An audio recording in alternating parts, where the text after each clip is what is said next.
आता अधिवेशनात सुधीर सच्चिदानंद मुनगंटीवार साहेब यासारख्या माणसानं सांगून सुद्धा यासारख्या माणसानं सरकारच्या तोंडात पिवळ्या कलरचं शेण घातल्यानंतर सुद्धा सरकार जागेवर येत नाही, याच्यापेक्षा दुःखाची बात कोणती पाहिजे?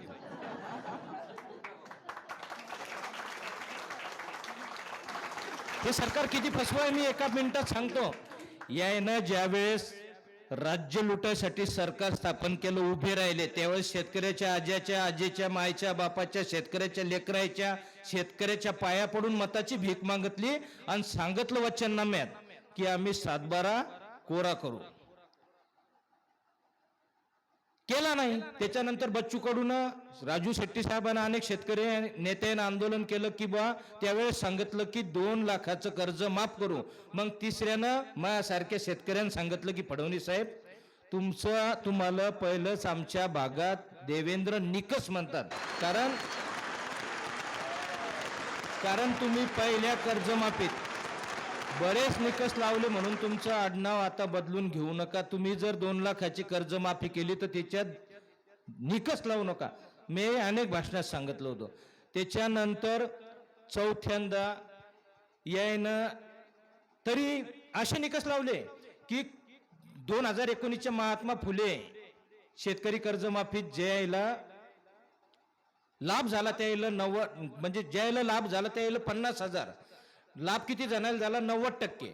आणि जे रेग्युलर किती जण? 10%. 90 आणि 10 100, म्हणजे सगळ्याला 50,000 रुपये हातावर द्यायचे आणि बाकी कर्ज वसुली करून घ्यायची, असा फसवा निकष लावला होता.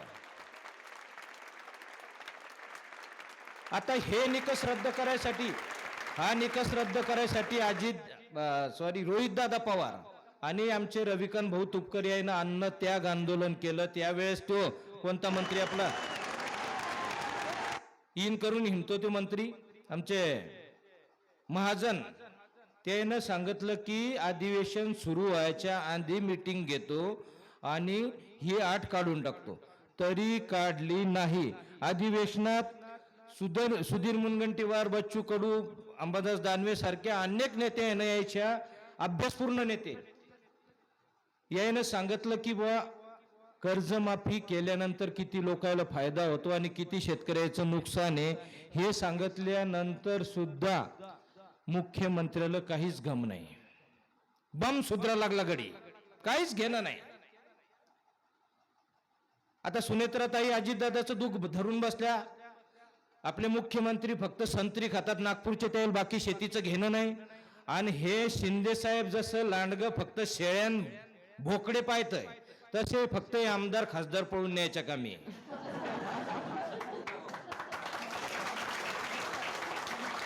तेच पळून जातात त्याचे आमदार खासदार डायलॉग आणतात, ये तो झाकी है पिक्चर अभी बाकी है. अरे आमचा डायलॉग आहे का शेतकऱ्याचा? आती तिथं माती है, आती तिथं माती है.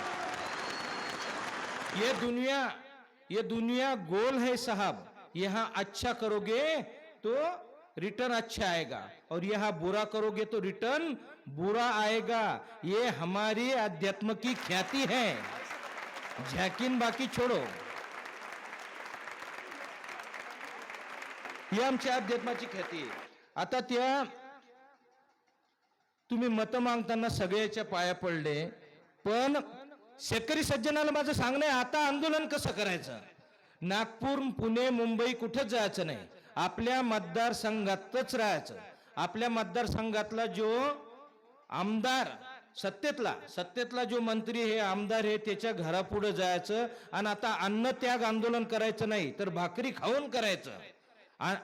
मंत्री आमदार भाग आंदोलन करायचं. मंत्री आमदार भाग आंदोलन. त्याच्या घरासमोर जाऊन घराबाहेर पडू द्यायचं नाही. आपल्या खात्यात कर्जमाफीचे पैसे पडल्याशिवाय त्याला घराबाहेर जाऊ द्यायचं नाही. तो घरातच हागला पाहिजेत, घरातच मुदला पाहिजेत आणि आपलं आंदोलन पाहून घरातच पाजला पाहिजेत.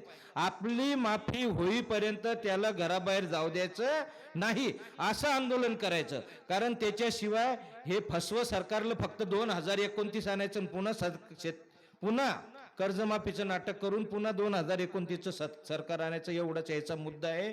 हो मुद्दा हाणून पाडायचा, म्हणून आंदोलनातून आपल्याला क्रांती करायची, हे सर्व शेतकरी सज्जनाला विनंती आहे.